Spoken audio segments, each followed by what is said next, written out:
Hi there, welcome back to Not Another Budget. I'm Nicole, and on this channel I'm attempting to cash budget my way out of debt and fix several years of financial misbehaviour. And this video is going to be rounding up and finishing off and the last week and a bit of July spending, what I did within my budget, and my overall reflections and thoughts on the month. And I was umming and ahhing, do I do this one now or do I do the August budget video, given that we are 6 days into August and you still don't have that video yet. Still reworking a budget 6 days into the month, but that's because I am being indecisive. Why am I being indecisive? Because nothing's going to plan, which is nothing unusual, and I've just got to get my head around what I want to do going forward, and I'll leave you there with that little Easter egg on hold for now. July was the first month where my income was quote unquote back to normal from my normal employer, and therefore all of the extra money that I was able to bring in, I was actually able to go ahead and do other things with it. And I know you'll have seen my cash stuffing for the emergency fund video, and I kind of referenced other things that I was able to do with it as well.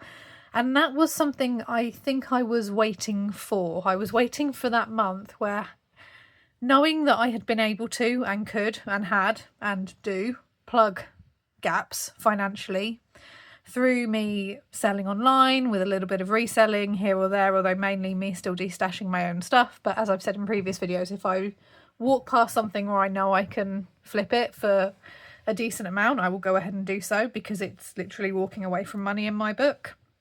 I really wanted to be able to take that extra and not have to plug my income, and instead use it for things like savings, use it for things like debt, use it for things like one-off payments, rather than topping up my base level of income to kind of bring me level.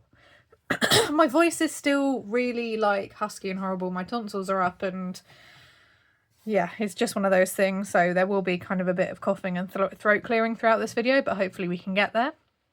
So let me take you through how the last 10 days of July went, because stuff happened. It was a lot. So the 3rd/4th week of the month for me ran from the 21st to the 27th, and I didn't get any schoolwork done, but I did do a Vinted destash focus instead, and I purposefully didn't bring any money that was accruing from my Vinted account in. So at this point I had a growing balance that all I needed to do was withdraw it, and at this point as well I'd made the decision to try and wait for as long as I could to try and get as much of a lump sum out of that, rather than just drip feeding it in each transaction at a time.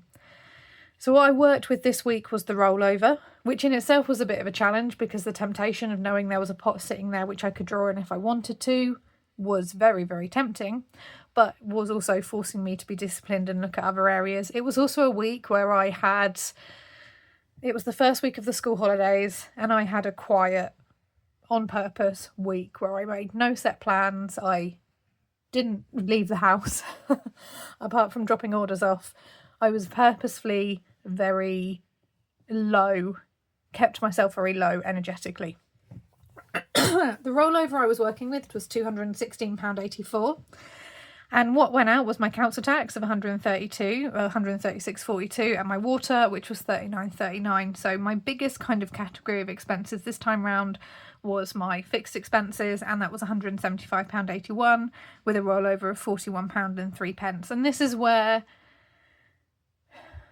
when you're coming to your flexible expenses and you know there's money that you can draw on, having me trying to kind of engage in that level of discipline, which is not what I'm known for, can be a bit of a challenge. And I'm pleased, because I looked around and was like, well, I've got food in the fridge, I'm fine. Like, there's things I want to do, and I want to chill out, and I don't really want to go shopping, and I don't really want to do anything. I don't want to have to think about a food shop. I don't want to have to think about filling up like really with petrol. So I just kept it fairly level. And as a result of that, I didn't fill up with fuel, because I did not drive anywhere. It was lovely. My personal food was £11.19, just some little bits from the shop as and when I went and dropped orders off. I didn't need to buy any cat food because I had enough in for Bowie, and my personal spending was £8.80 on a couple of little replacement things. So all in all, my actual total spending was £19.99, which I was really satisfied to see. And then I took a rollover of £21.04 into the month, but it was into the last 2 or 3 days of July. And it was very much a week where, because I was having that just complete and utter rest and not quite relaxing because it's something I struggle to do, but I forced myself into a period of rest and not a lot of like forward planning. The only thing I wanted to try and get done was the Vinted, but this is where having that pre-photographed batch of listings helped. So going into the last week, or the last 2 days, I didn't put a focus on because I wasn't sure where I would be from a getting schoolwork done perspective or what my plans were for the summer. This was also very much a week where the week previously where I was trying to get those things organised and penciled in. So I had the rollover of £21.04, and then I took the Vinted balance which had accrued, which was £520, and I pulled that into my budget. And I didn't have any fixed expenses that month, this last couple of days. And so instead, and you've seen the cash stuffing, my total income of £541.04, £230 went into the emergency fund. You saw that cash stuffing video. That brought that up to £500 on the balance. I then went ahead and, having pre-booked or rebooked the tickets for the exhibition that I wasn't able to make, I went ahead and bought my train tickets. That was £60. I whacked £10 worth of fuel in my account, in my car, so I had a little bit in there. I did £11.75 on food. Pardon me. Just a couple of little things, mainly kind of a little bit of fresh top up. Cat got a box of cat food, which was £5.75. I spent £52 on my personal spending money, and what I did was order the exhibition catalogue and a couple of exhibition exclusives because I wasn't prepared to carry a couple of hardbound books across London and around an exhibition. And then the £10 change, which you saw from that emergency fund video, went into the car boot float, and that's accounted for there. So I spent £149.50, and what was left was £161.50. And then I made a £150 payment to my debt, which is currently number 1 in the priority order. These are the guys who are being and have been incredibly aggravational and very resistant to any form of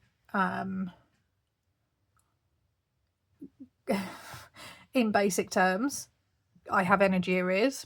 You are not an energy supplier. You are therefore under classification of debt in the UK, not a priority debt, and therefore don't get first dibs on payment.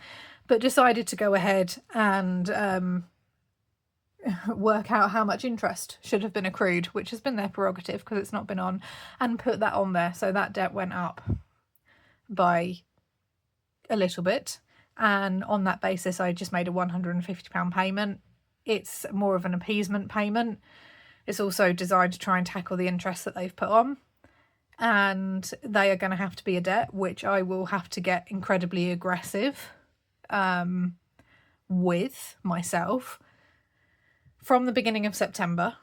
And that is why, to be honest, the August budget is taking its time in coming out to you, because me being aggressive with them means that I want to get them cleared quickly. We've seen what my Vinted can be capable of, and it was also a little bit of an impetus as to why I've gone ahead and decided to try and squeeze in a couple of weeks of car boot sales.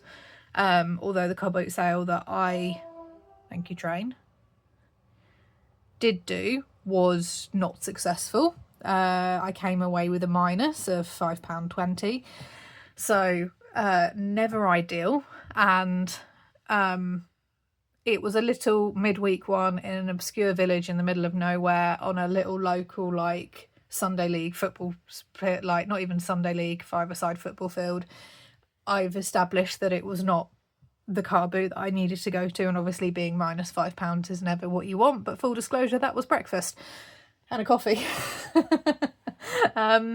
So I will be returning to my usual haunts from this coming weekend, and again we'll see how that goes. And it's also lighting the fire ever so slightly. The challenge I have is that my Vinted isn't a guaranteed income. I'm not guaranteed. This is the best month that I've had on Vinted as a single source. However, I'm not guaranteed to just be able to withdraw X amount as a one-off payment, for example. I can't guarantee that I can take a £300 immediately from Vinted. It might need to accrue over the course of a month.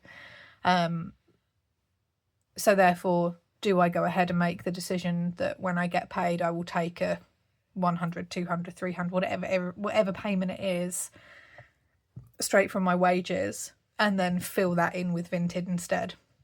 I don't know, but these are guys who, if they're gonna play silly buggers, I haven't got the time for it, and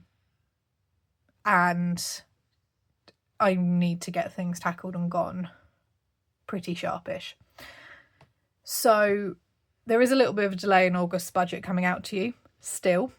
And that is because I'm currently cycling through the many options that I can look at and what's the feasibility, and going through and tracking, right, actually from January to August, how much have I earned off Vinted each month? How much have I earned off Vinted each week? I'm going back and looking through and going, okay, what was an item which I bought to sell versus what was an item which I sold? And I'm looking at those ratios.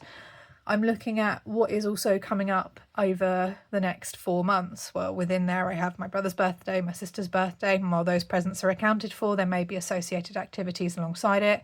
I'm back to school. I have an activity in the October half term which I'm doing. I'll have a work Christmas meal, or a department Christmas meal. I will have Christmas, none of which I've started saving for yet.